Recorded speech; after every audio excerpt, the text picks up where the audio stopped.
Hey, I'm Kim Neely, and this is the Trauma Informed SLP. This is a podcast where we learn how to promote safety and empowerment to build resiliency in everyone we know, including ourselves. Okay, so I'm going to start this one up front with my trigger warning. Now that we know what triggers are, right?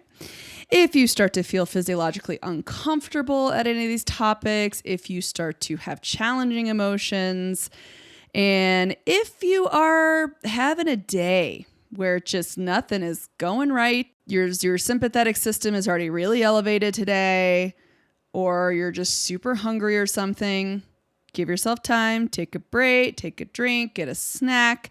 Maybe save this episode for a different day. Do what you need to do because we are going to go over some very challenging topics today. I'm going to make references to some very sensitive historical events, things that are difficult for me to read, things that are dysregulating for me, quite frankly. So do what you need to do to take care of your body and to make sure you don't get re-traumatized by things I'm talking about, okay? If you are of a minority group that I am not a part of, that I'm speaking on, and you take an issue with anything I have to say, I also want to say, please do contact me with that. I really do want to learn and improve my viewpoints and my perceptions and make sure that the information I'm putting out there is as accurate as possible when trying to discuss experiences from minority groups that I'm not a part of. That said, I have included a lot of quotes. Most of those things I'm going to be talking about in terms of quotes from articles and other resources that I found online in the effort to emphasize the minority voices. So when they are quotes, I will let you know. And I will also, of course, include links in the show notes to all the references that I used today. Okay, so that all said, I went kind of far with the whole concept of privilege and stuff in the last episode, so I didn't quite get to some of the things about historical trauma that I think as a field are things that are good to face, given the statistics of our field, and we're a fairly homogeneous field, really. There is some diversity, but not as much as other fields, and so it's good to address some of these things. So in my outline today, we are going to be covering the 3 sequential stages of historical trauma.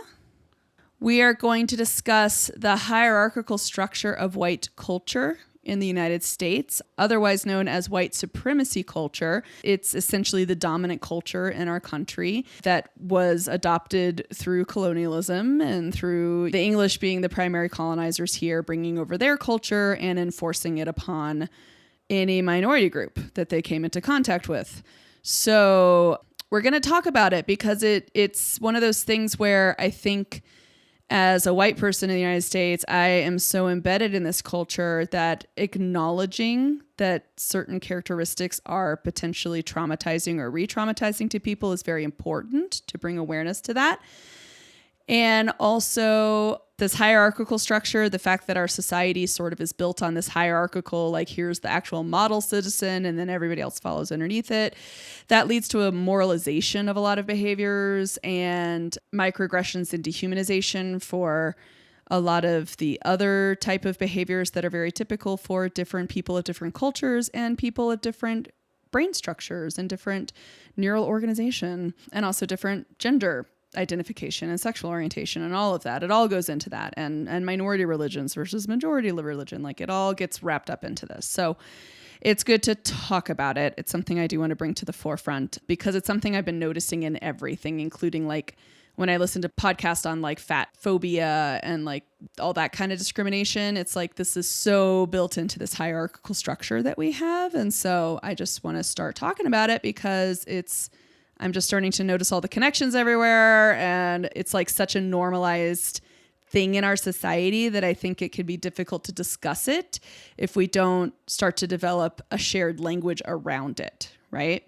Because then we start to confound individual adversity with systemic adversity and oppression. And if we start to conflate those things and we start to sort of talk over each other, then nothing really gets done and nobody's perspective really changes, right? So we have to develop this shared language around when we're talking about societal structure and systemic structures and organizational structures. And we're talking about that system level, that societal level, the big group level, and then how that impacts the individual. Yes, that's definitely an important part, but also the fact that when things come from societal systemic level, when we're talking about changing that and we're talking about social justice and we're talking about, increasing cultural awareness and cultural humility for these things, we're talking about changing the societal perceptions and the normalization of these aspects, right?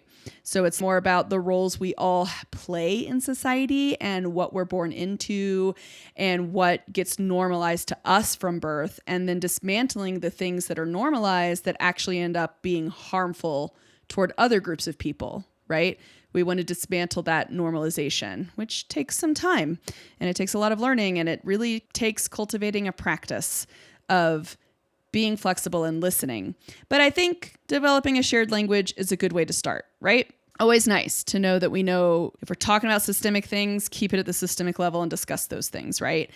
So my hope is to de-trigger a lot of the discussions that we see out there about systemic oppression and discrimination by providing a shared language for us to discuss it. So we are going to talk about the stages of historical trauma, the 3 stages. We're going to go through a couple of examples of the stage 1 event, the mass trauma event in U.S. history. Then I'm going to tie that into how those events do continue to echo in time, and finish up with a short introduction into dehumanizing language, particularly in the area of microaggressions, because that's the next topic I really want to get into, because that is one way we can accidentally re-traumatize our clients if we are unaware of the casual dehumanizing language that tends to be part of how these historical traumas continue to echo. It's part of how society normalizes those events. And if you're not part of a certain minority group, you might not be as sensitive to the casual dehumanization.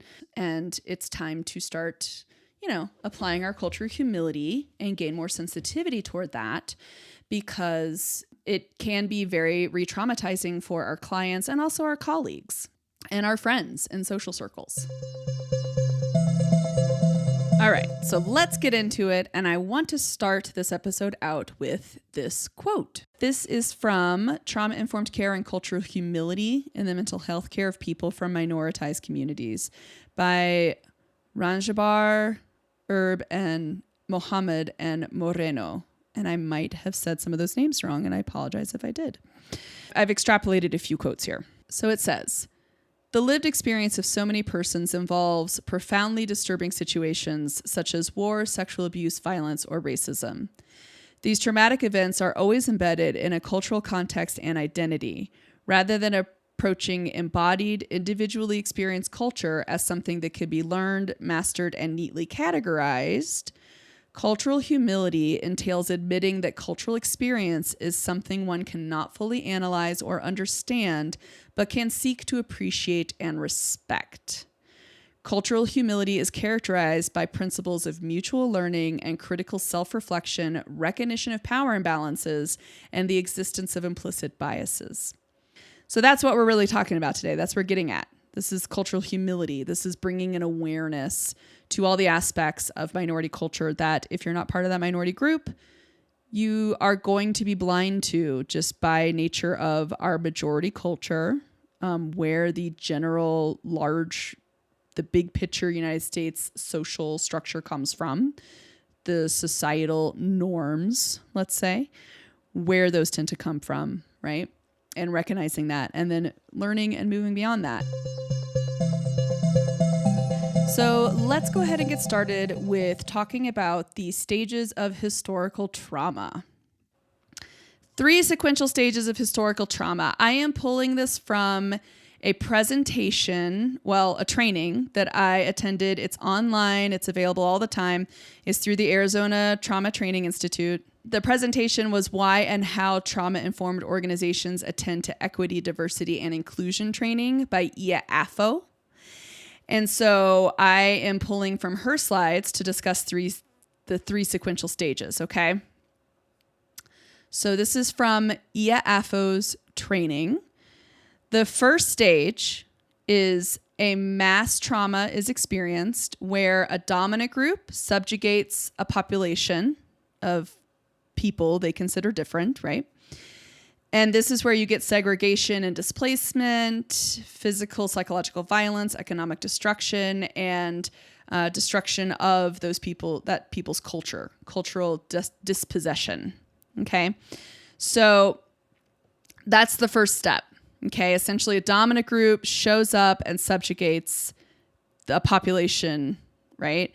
And usually it results in all this violence and economic destruction and a loss of culture, oftentimes, for that subjugated group. Okay. The second stage is a trauma response gets elicited in that first or primary generation. That includes physical, social, and psychological responses. Makes sense, right? So the people who are experiencing that initiating event develop a trauma response, that makes total sense. Their safety has definitely been violated because they've become subjugated by a different group, right? And then the third stage is when the responses are then transmitted. So those trauma responses are transmitted to the subsequent generations through a lot of things like environmental factors, psychosocial factors, the social, economic, political systems. Epigenetics makes a reappearance here, right? How the genes are expressed in the subsequent generations, and legal and social discrimination, okay? And so that third stage is where we get into that, relating to that Resmaa Menakem quote from my last episode of trauma decontextualized in a people looks like culture, right? So if you decontextualize that trauma response that has now been carried through the generations, what you end up seeing is culture, is traditions, cultivating a sense of community so that they can reclaim a sense of safety, expressing their shared trauma through art, right? Through writing, through all these other expressive means, perhaps the development of traditions to cope with grief and loss and, right, and all that stuff. And then also perhaps traditions to try to create safety in their future generations, right? Maybe stories that they tell, the do's and the don'ts that they teach their children, right? They're trying to cultivate a sense of safety in the future. So it'll be like, okay, if you do these things, then that dominant group will not come at you. And so that keeps you safe, right? So that's how historical trauma starts to get embedded in the culture of that people, of that subjugated people, in addition to just the simple fact of having high sympathetic dominance, PTSD, you have all these symptoms happening in that primary generation. And that is also going to impact how they interact with their own children, whether they're emotionally available for their own children, right? There are definitely societies who, post World War II, they don't share emotions. They're fairly dissociated, right? I've had friends who have, like, for example, Polish grandparents who, like, they don't really engage emotionally, if they were present during World War II in Poland. So that's an example of that trauma response, that historical initiating trauma echoing, right? And affecting how well they can bond with future generations and things like that, right? Okay. So like I said, this stuff happens, throughout history. Anytime you're reading anything about like this tribe took over that tribe, or this country invaded that country and took them over or whatever, like this is the way it went. Typically it was this horribly traumatic event, right? For that group. There's tons of examples in history. Like I said, there's clearly like on a global scale in more recent history, we have World War II, we have the Holocaust, we have Rwandan genocide, we have all of these things that are mass traumas that are likely to lead to historical traumas or came out of previous historical traumas in terms of Rwanda specifically with colonization and dividing the native peoples into categories, basically. And also like in my own heritage, my own bloodline being a fair amount Irish. The Irish famine was effectively an attempted genocide by the English because people were literally starving to death and countries sent relief and the English blocked it, right? They did a blockade to keep food from getting to the Irish because they actually wanted to get rid of them.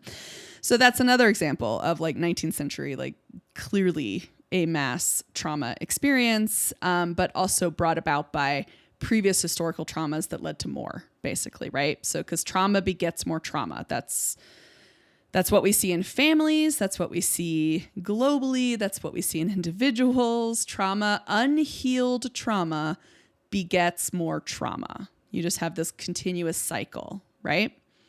Okay, so let's go over a few examples from United States history that I think, as a white American, honestly, when to quote Hamilton, right? Who lives, who dies, who tells your story, right? Since white people have controlled a lot of the historical narrative in the United States, a lot of this stuff is not stuff I learned about, or at least not very well. And if I did learn it, it was kind of a watered down, not so hard to digest version of it, right? Ones that didn't villainize white people too much, kind of a thing, right? It kind of got sort of danced over. The details got sort of, the real traumatic details got left out. I'll put it that way, right? So this is the stuff that's good for us to kind of know about. So I'm going to go over a few of them. I selected a few. It's really not that many, but that's what's coming up next. If you feel yourself getting too dysregulated, hearing about these things, please do take a break, pause, do what you need to do. You could also skip ahead in the podcast if that is better for you at this moment in time. Okay. Okay. So examples of history in the United States where the white colonist caused mass trauma events, right? For minority groups. That's what we're going over here. So essentially that's first stage of historical trauma. I'm talking about those events. Okay. This is actually another quote from Ia Afo from her presentation that I really liked, talking about the African Holocaust, which essentially is talking about the slave trade. I think African Holocaust is a very accurate term, and it hits hard, right? It hurts. But I mean, that's the thing about how, when the people in position of power write the history, they get to determine the terms, how we couch that, right? We don't call the slave trade the African Holocaust, even though that is what it was, right? There are certain things we don't call genocide when they actually were genocides, right? So that's what I mean by we're going to deprogram some of that, okay? So take a breath, think about your best regulation strategy because you might want to use it. Listening to this, I'm going to need mine as well because this stuff is just hard. It's hard to process. Okay, so this quote from Ia Afo talking about the African Holocaust says, Africans across the diaspora have endured over 400 years of slavery, colonization, abuse, and loss of cultural identity. More than 90% carry slave master surnames. Most don't know their country of origin, right? Which makes sense that they wouldn't know their country of origin. But you know how as a white person, when you're in those social situations where everybody suddenly starts talking about where their family is from, their family of origin, their country of origin, genetically, right? I just talked about being part Irish, right? And people will be like, oh, I'm part, Greek and Italian and da-da-da, right? Particularly for Western, for European descent people in the United States. You don't really notice African Americans do that, do you? You don't really notice it. I never really thought about this. It came to me, I was older than I should have been, probably, when I realized this, but they don't talk about it because they don't know. They can't say my ancestors were stolen from Ghana. You know what I mean? They can't identify what country they were from because as slaves, as literal non-humans, slavers didn't care. They didn't keep records of any of that. And once they got over into this country, they were assigned names, right?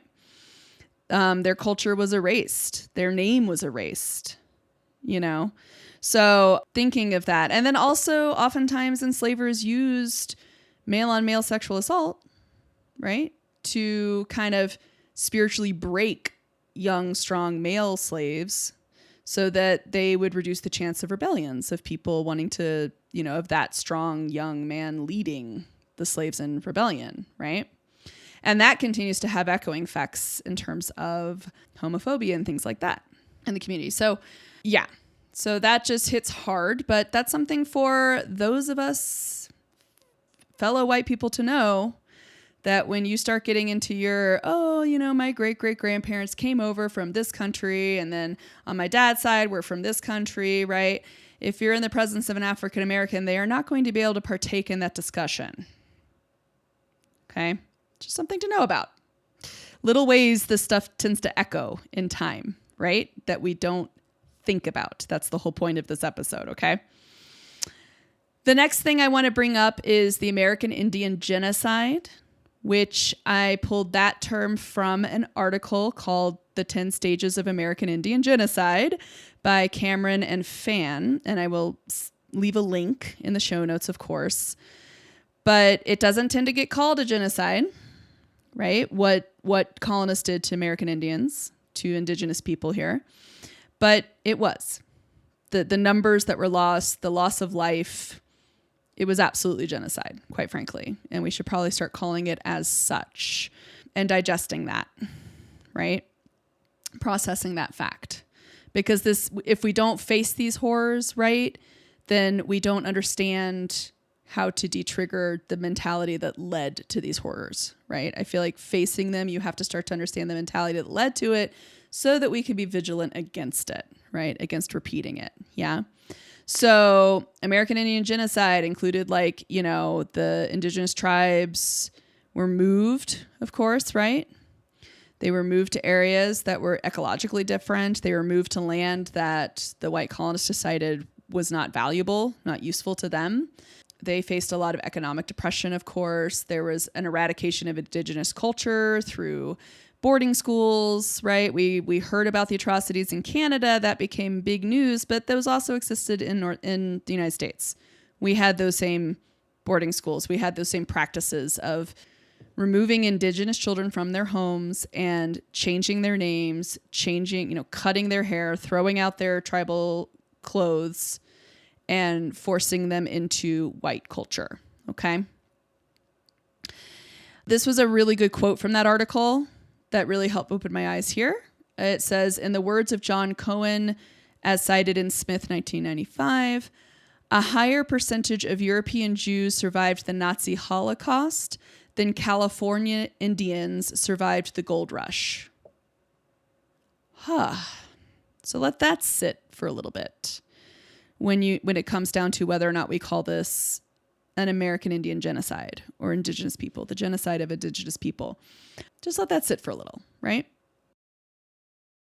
Yeah, so that often gets ignored in history. I know that when I was in my history classes as a young Kim back in like the 80s and 90s and in grade school, we learned about American Indian displacement, the American Indian Removal Act. We learned about those things, but it was never put in the framework of being a genocide. The sheer loss of life was never really emphasized. It was pretty much left out. You know what I mean?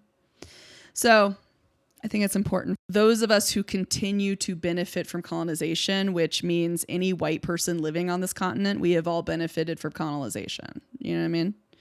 I wouldn't be here if my family didn't come over here, and they came over here because it was colonized by white people, right? It was the land of promise. It was the new land to come to for white people, right? So just to recognize that, right? We got to start recognizing that we benefit from the historical impact of these things, okay? The other one I do want to bring up is the practice of redlining.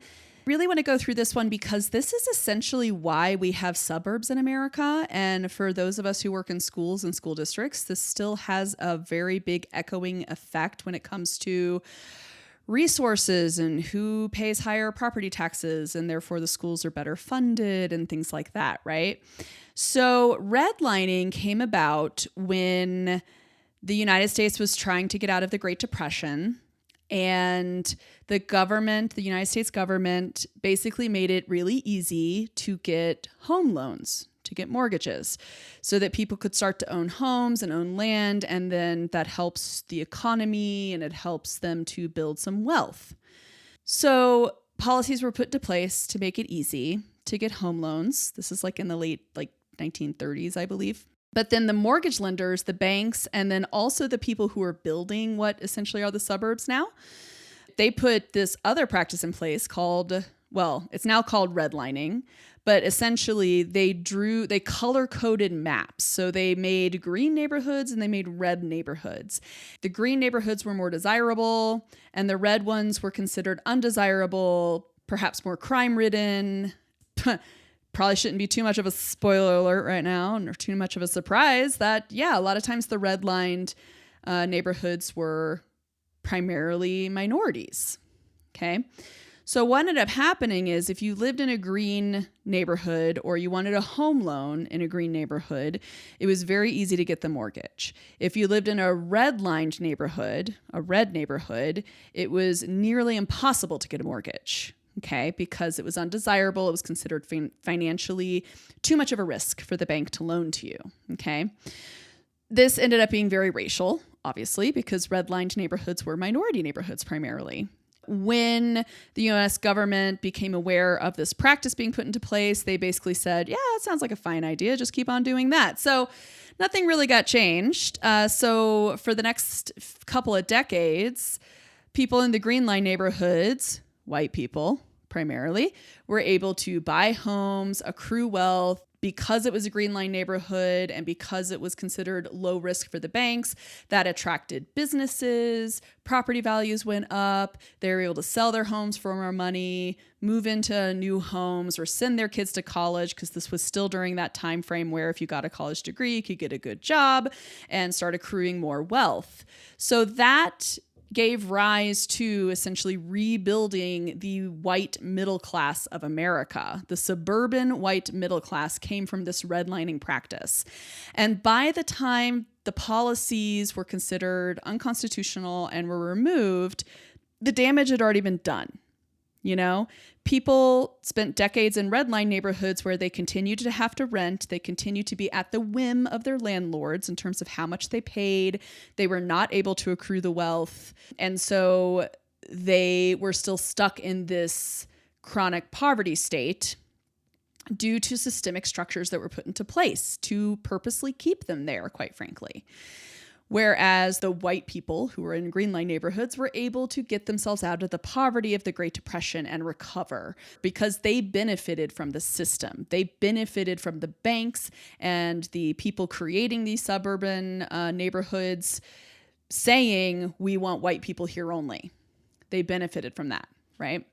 And then this still has echoes because in a lot of states, schools are funded by property taxes. So if you're in a more expensive neighborhood, a more affluent neighborhood, there typically is more funding for those schools in those districts, right? We all know there's, if you ever considered having children, there's always that consideration of, is this a good school district or not, right? So that's how those funds are still available and why they're still available for those more well-off schools and more well-off neighborhoods. Those students tend to have better facilities, more resources, perhaps more after-school activities and things like that, right? So this also gets into food deserts, why there are food deserts in certain urban areas. Formerly redline neighborhoods have the food deserts. This is also where we get into the issue of currently gentrification, of people coming into those neighborhoods, not knowing that history, making rent prices go up because it suddenly becomes more desirable. And then the people who, you know, a lot of lower SES, people who live in chronic poverty, they survive by creating a community and by supporting each other.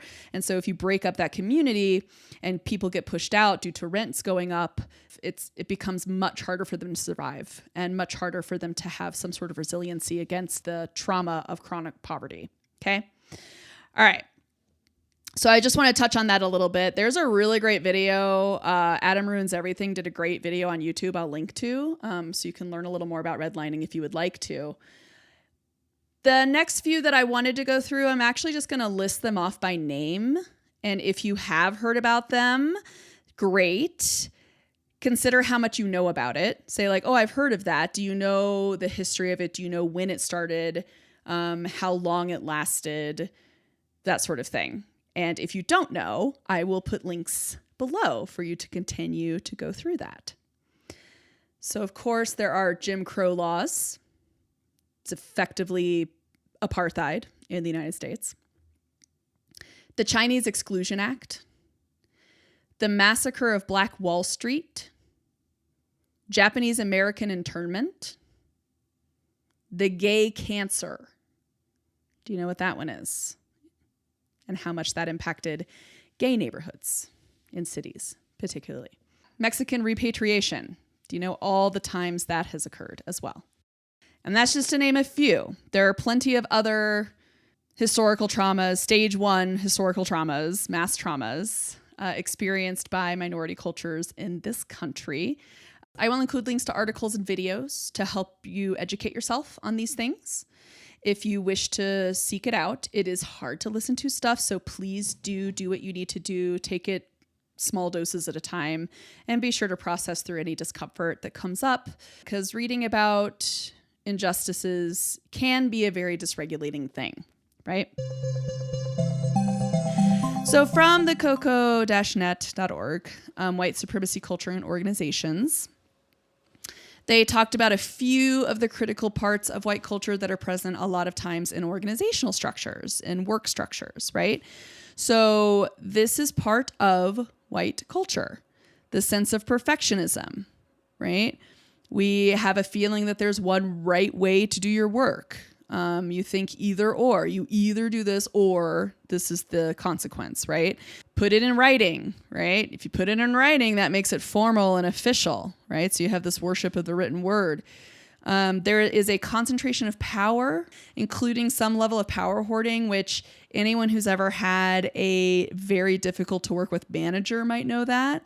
If you have some sort of boss who wants to hide their errors from their superiors, there's a right to comfort, including a fear of open conflict. This is a big one that I think happens interpersonally, that really affects interpersonal relationships with colleagues, and definitely can affect interpersonal relationships with clients from a therapist perspective, from a speech language pathologist perspective. But right to comfort, meaning like if you're the one with the position of power, you have a right to having some sort of emotional or psychological comfort or safety at your workplace, or perhaps in your sessions, right? Like you shouldn't be getting upset. You have the right to be comfortable because you're the one in charge, right?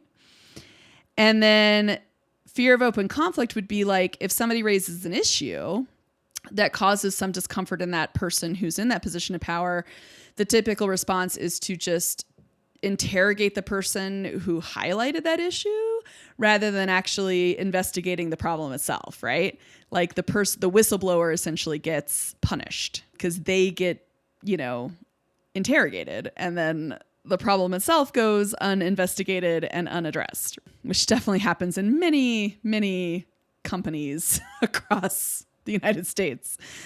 Individualism. We're a very individualistic society, but it's really strongly linked to this meritocracy idea, the idea that you earn your power, your privilege, and your wealth. Like it's afforded to you because you earned it, because you're good enough to deserve it, right?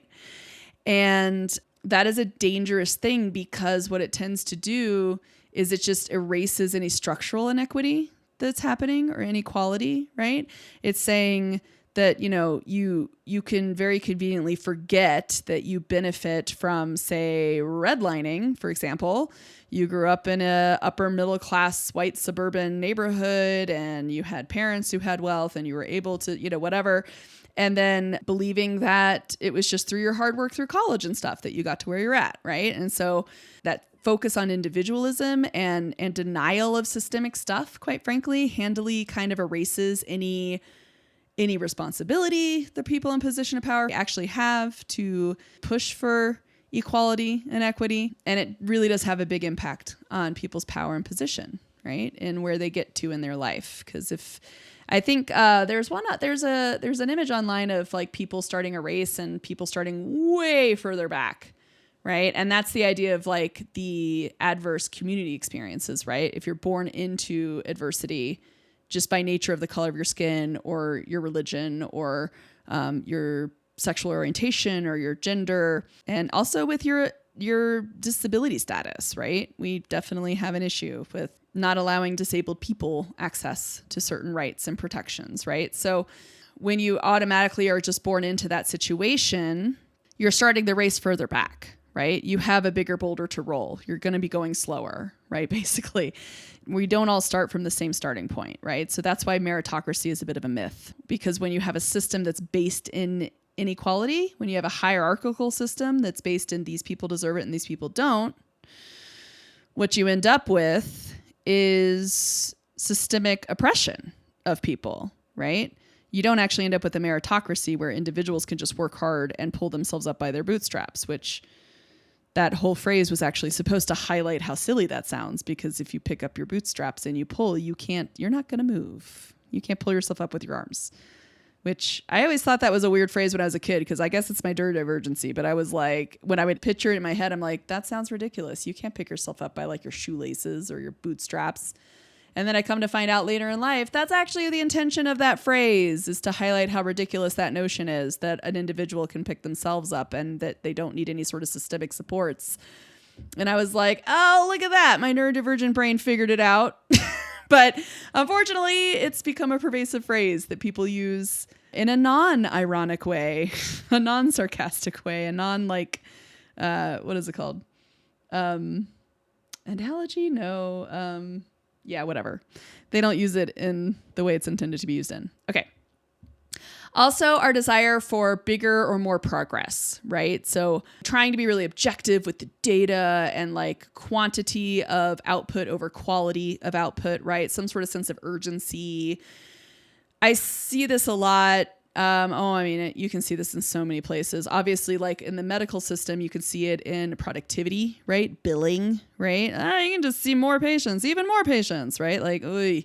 You also see it in education when it comes to, test scores and making sure everybody gets good grades and making sure there's no truancy and like keeping our numbers good. Got to keep the numbers good for the schools so we can get money, because that's all wrapped into the budget, right? So one of the big reasons we really need to talk about this is because this hierarchical structure of white supremacy culture is why there is so much intersectionality with so many different minority topics. And I think it's why it gets kind of muddy out there in, social media land, like fat phobia, anti-queer rhetoric, sexism, anti-poor rhetoric, anti-like low SES, and ableism, and all of these things.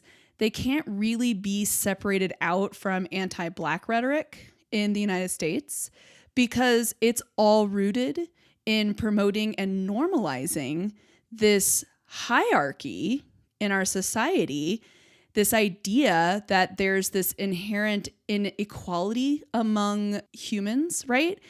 And that the financially successful cis white straight males are the ones at the top because they somehow deserve it or they're somehow better than everybody else, right? So that's why we got to talk about this, because it's become so normalized that it permeates all these areas and all these spaces. And it's why so many people of any minority group or any oppressed group will likely encounter some level of implicit bias, if not outright bias and discrimination and oppression, right? So this is what we got to become aware of, because as a caregiving profession, I'm pretty sure we all came into this profession to love other people and care for them. But we have to be aware of what makes a space emotionally safe for all people, not just physically safe, right? Physical safety is, of course, important, but the emotional safety is also very important. And implicit biases have a lot to do with why people of certain minority groups don't feel safe in certain spaces, right? So that's why we got to talk about this. So the way I kind of like to soundbite this whole concept of this hierarchical structure we've inherited and this like white supremacy culture that we've inherited is this: trauma echoes through time, right? This is a phrase I came up with to label this section of my notes. And I like that phrase. Trauma echoes through time. Untreated trauma begets more trauma at the individual level, at interpersonal levels, and also at a sociological, societal level, right? So the impact of all those events we just talked about, and a lot of the others on the global scale, right? They continue to echo for many, many, many generations after the initial event. This now brings us to the big picture of what I really want to get to today so that we can bridge this into how to dismantle how implicit bias shows up in our work collaborations, our relationships with colleagues, but also with clients, right? And students and patients, okay? Going back to that 10 Stages of American Indian Genocide article, I actually want to talk a little bit about the first few stages because they list these stages as the 10 stages are classification, symbolization, discrimination, dehumanization, polarization, organization, preparation, persecution, extermination, and denial. Denial is a really important one too. Because denial is what it means when the winners, the victors, write the history such that it doesn't sound as atrocious as it actually was. So that the people in the dominant group can feel kind of okay about themselves, right? Or can kind of hide the atrocities, essentially. And also so that you can erase it with the convenient excuse of meritocracy. Meritocracy meaning, people get what they deserve, basically. So if you work really hard and you're really awesome, then you have success because you worked for it. And if you're not successful, then you didn't work as hard or you're lazy or whatever, right? So that's where that meritocracy idea comes in. It's really easy to just deny that injustices occur on a social scale if it all comes down to an individual's abilities and drive to do hard work, right? Which, quite frankly, those of us who work in schools know that the meritocracy is a pretty big myth, right? I mean, come on. I always feel a little bristly when you hear like celebrities or like CEOs or whatever, or whoever who makes like millions and millions and millions of dollars a year. And they're just like, well, I work hard for it. And I'm like, come on now. Like, I work pretty darn hard on my IEPs and on my caseload and all of that, but I don't make millions of dollars a year for that. Is it really the amount of work? Is it really? Really? I don't know about that, right? Anyways, let me just step off my soapbox here. Okay, and now let's get back to the article. So they do say that the first two stages, classification and symbolization, those are universal human qualities. Like that's a thing that all human societies do to different societies and different groups of people, right? They don't lead to genocide in and of themselves, but that classification of us and them is binary thinking, right? That's very pathogenic, right? You think of, us, we're the majority, we're the good people, we're the good guys, right? And then it's all too easy to frame the other guys as bad guys, right? All too easy to go into those binary categories. We are the exemplary humans and they need our help. Clearly they are not exemplary humans. This is where you get into like differences not being respected, right? So then you get into discrimination. So this is when the dominant group is using laws and customs and political power, societal standing to deny rights to other groups, right? And the one that I really want to tie this into is dehumanization, because I think these two things get tied up a lot in today's culture, and we get really confused about what to do and what to say. And if I use that term, does that make me this, right? Like this is where it gets into that kind of stuff too. So dehumanization in this article, they mentioned that is the first true step towards genocide. It denies the humanity of a group. That's what you're doing, right? So you're weakening the dominant group's normal repulsion against harm and violence and even murder toward those people, right? So that's the whole idea there, is if you can dehumanize them and you can make them seem less than, then the dominant group won't have such an issue with what might happen to them. So this starts to spread the idea that the superior group is kind of entitled to their rights. They earn their rights, right? They earn them by being superior, obviously, right? Tongue in cheek there. But, and then people say like, oh, well, see, that group deserves it because look at all the problems they have. And it's like, well, but this is part of being trauma informed, right? What happened to them that gave them those problems, right? And when you look into the history of what happened to them as a group, really atrocious things happened. That's what happened. Really atrocious historical traumas, which pretty much always get left out of the narrative from the dominant group's version of history, right? Which is why it's important to listen to minority voices.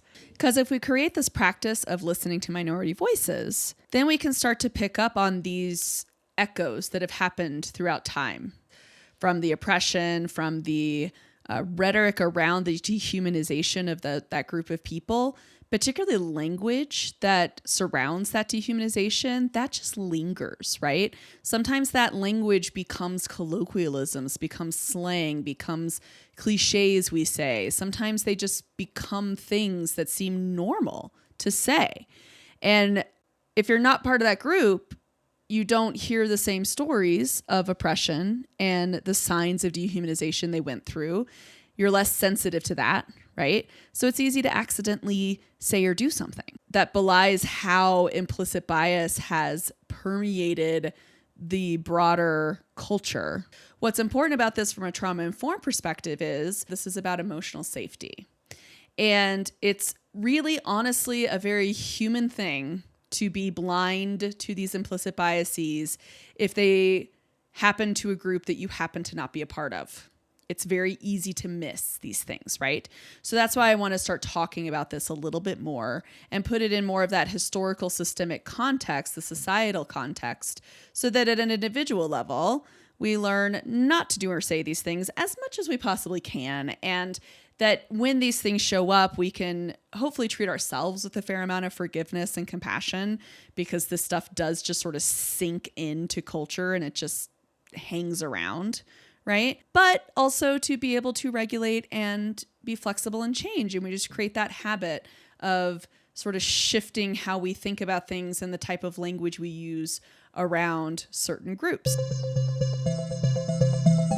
So microaggressions. I don't have a whole lot to say about them right now. I just want to introduce the concept of microaggressions, okay? So from Merriam-Webster, here's the definition I pulled. A microaggression is a comment or action that subtly and often unconsciously or unintentionally expresses a prejudiced attitude toward a member of a marginalized group, such as a racial minority. There was, I believe it's a Verve article. I will put a link below, of course, but Harris 2015 is what I have written down here. This quote from that article says, "A key part of what makes them so disconcerting is that they happen casually, frequently, and often without any harm intended in everyday life." This is one of the ways that, unfortunately, as treating therapists or as just colleagues with our peers, we can unintentionally create an environment that is not emotionally safe, okay? The implicit bias and how it comes out in our language and our interactions, the casual dehumanization that occurs with microaggressions is one of the key ways that we can create emotionally harmful environments for our colleagues and our clients. And it's usually, I mean, we all came into a helping profession, right? We all came into this profession with the intention to help people. So I don't think most of us are doing it with any harm intended. But the problem is it does cause harm if we do not gain some awareness of these things. And so we have to confront this in ourselves, and we have to learn to create a habit within ourselves to regulate and deprogram this stuff, because it is so normalized. That's the whole problem. We inherited this way of thinking. We inherited these phrases, these microaggressions, just due to our position in a hierarchical society, due to our status, which power group we belong to, and how powerful that group is, right?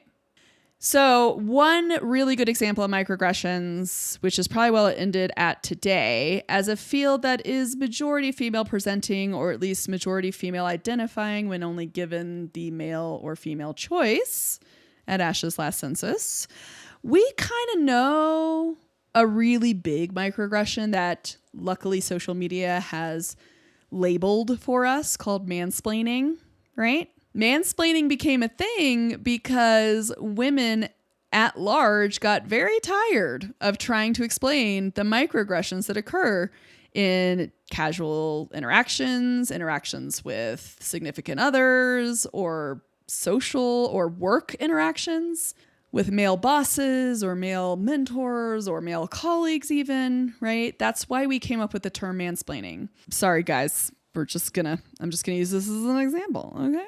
And when I say male, I mean people socialized as male. Not all, of course. Of course, not all men. So some examples of mansplaining.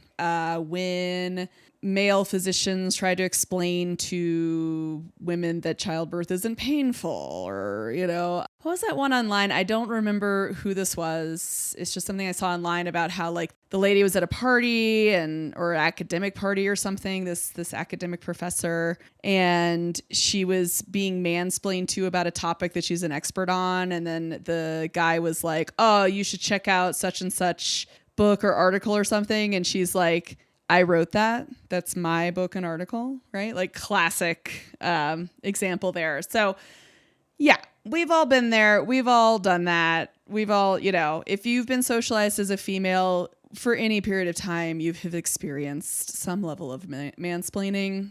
But that's definitely an example of a common microaggression that at least we have a name on now. So, hey, now we get to hear about it. But there are plenty of other types of microaggressions that we do need to be aware of and to acknowledge and to learn about in our trek toward becoming socially just, because social justice is a big part of being trauma informed.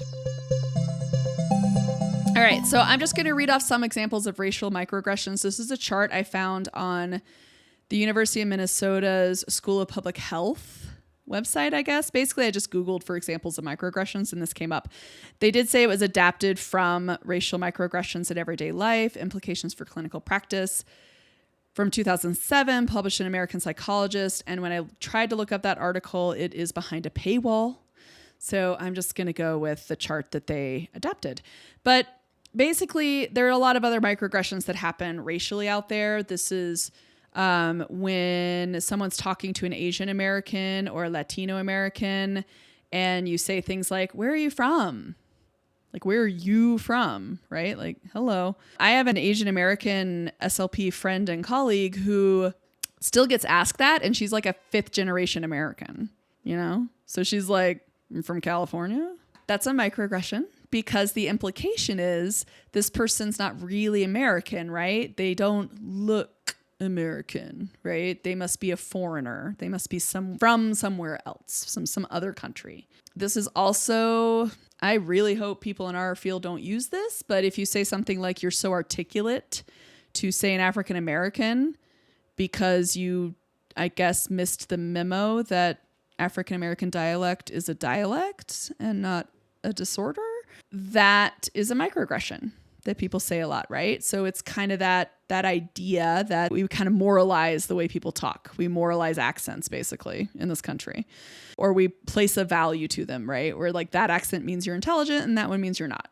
People say things a lot like this, like when I look at you, I don't see color. When people say that, they're trying to say, I see you as a human being and I appreciate you for who you are. But that is a denial of a whole group's experiences. That's a denial that they do have to deal with everyday casual discrimination, racism, perhaps sexism. It all gets wrapped up in that person's experience of the world. And so when you say, I don't see color, that's a really convenient way to invalidate the experiences of people with color. Right? So the answer to that, the antidote to that would be to just listen. Just listen to their experiences and say, I'm so sorry you have to experience that. Or that sounds so hard. Like validate it. You know what I mean? Use some sort of validation of like, I believe that you go through these challenges. One thing that I always go to is it makes me so angry that people still have to live with that, because it does. It makes me very angry. That's my biggest emotion that comes up when I read about these sort of things. Injustice in general makes me really, really, really angry. So that's sort of the thing. There's also the classic, like, I'm not racist, I have a lot of black friends, or I'm not homophobic, I have gay friends. Same coin, two different sides, I guess, of the same statement. But right, like that's the idea that like, okay, I don't have any individual bias that I'm consciously aware of, which the person might be trying to say, hey, you probably have some implicit bias and you probably benefit from systemic structures that I don't benefit from. And I want to tell you about those systemic structures, right? So if you say like, well, but I'm not racist, it's like, okay, but like, listen, it doesn't feel very culturally humble if you're not willing to listen, right? To people's when they try to explain systemic oppression and systemic struggles. So that's where I'm going to start wrapping it up for today. It might be another long episode, but you know, this is heavy stuff and hoping I'm talking as accurately as I can. But wanted to talk about the stages of historical trauma, wanted to talk about hierarchical structure that comes from white supremacy culture, comes from colonizer culture, and how we still see that echoed in our systems today, in our workplaces even, perhaps especially in the way companies structure things and how hard they push people and how entitled people feel to certain benefits or money or whatever when other people don't get livable wages. That power hoarding and wealth hoarding that happens, that all is part of that, right? And then having some understanding that minority cultures can be so opposed to that and so opposite of that because their culture was erased for them and they were forced to adopt this hierarchical culture. They were forced to adopt a place in society that was considered less than, and that they still have that impact because the things that led to those initiating events for those historical traumas continue to echo, particularly in the areas of discrimination and dehumanization, and how casual and implicit and unaware that the dominant culture can be of those things still persisting, right?